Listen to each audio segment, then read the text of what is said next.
Jika Anda saat ini sedang bingung menentukan pilihan mau pakai air radiator yang mana, yang merek apa, yang jenisnya apa, ulasan berikut ini akan sangat bermanfaat untuk Anda dalam menentukan air radiator. Jadi sebelum beli sudah tahu kualitasnya. Mesin mobil memang berbeda-beda sekali karakternya dan mungkin bisa saja cocok-cocokan mau pakai air radiator yang mana. Semua itu tentu tergantung kondisi dan kapasitas mesin yang digunakan.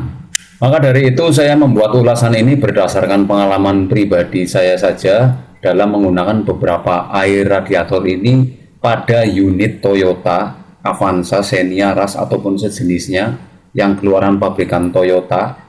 Secara umum saya melakukan pengujian dengan cara yang mudah saja, yang mudah dilihat dan mudah dipahami.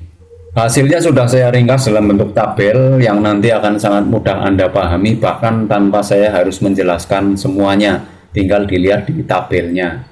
Saat saya menggunakan air radiator yang nomor 1 ini, pada saat mesin mulai dinyalakan di 0 menit pertama, dia membutuhkan waktu 15 menit untuk stasioner atau idle. Artinya dia mencapai suhu kerja mesin itu jauh lebih lama dibandingkan dengan air radiator yang lainnya. Ini berarti mesinnya jauh lebih dingin saat beroperasi dibanding air radiator yang lain. Setelah 15 menit pertama dia stasioner, dia akan menunggu waktu 15 menit berikutnya untuk menghidupkan fan air radiator. Dan ini sangat berbeda dengan air radiator yang lainnya juga. Setelah fan hidup, dia nunggu 25 detik.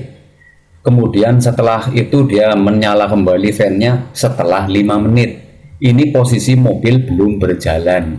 Dari tabel ini sudah kelihatan mana air radiator yang sanggup menahan hawa panas. Kemudian saya uji lagi dalam posisi berjalan. Pada saat posisi berjalan, ya posisi mobil sedang dikendarai, fan menyala setelah 1 jam pada saat saya menggunakan air radiator nomor 1 ini. Kemudian fan berhenti biasa 25 detik. Kemudian dia menyala kembali setelah 1 jam. Dan menurut saya nomor 1 ini air radiator Preston jeligen kuning warna tutup botolnya yang hijau, yang Preston Extended Life sudah dengan ethylene glycol, ini buat saya yang terbaik karena di mesin itu memang terbukti lebih dingin.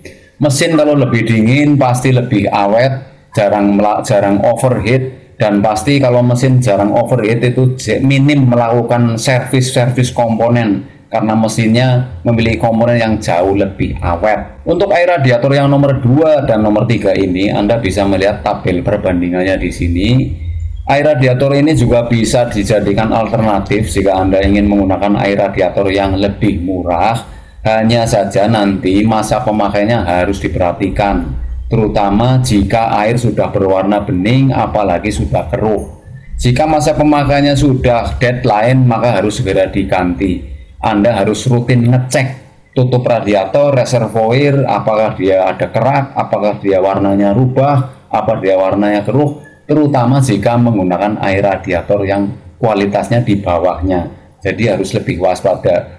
Meskipun air radiator itu tetap bisa digunakan. Jadi kalau menurut saya setelah melakukan pemakaian dan sudah review berdasarkan pengalaman pribadi ini, sebaiknya mending beli air radiator yang kelasnya menengah ke atas, mesinnya lebih dingin, malah jadi minim dia servis. Daripada nanti Anda sudah bolak-balik ganti air radiator yang harganya di bawah harga standar, lebih murah tapi nanti sering servis. Yang stasionernya lah, yang air radiatornya sempat ganti lah, yang water pumpnya kadang macet karena nggak ada pelumasnya, dan itu nanti malah merembet. Sementara itu yang bisa saya sampaikan mengenai review pemakaian air radiator berdasarkan pengalaman pribadi saya. Untuk selanjutnya monggo silahkan pilihan ada pada Anda sendiri. Yang jelas ini adalah tabel real yang sudah saya coba, dan Anda juga bisa membuktikan sendiri kalau memang mau mencobanya. Terima kasih atas atensi dan perhatiannya. Selamat bekerja dan beraktivitas.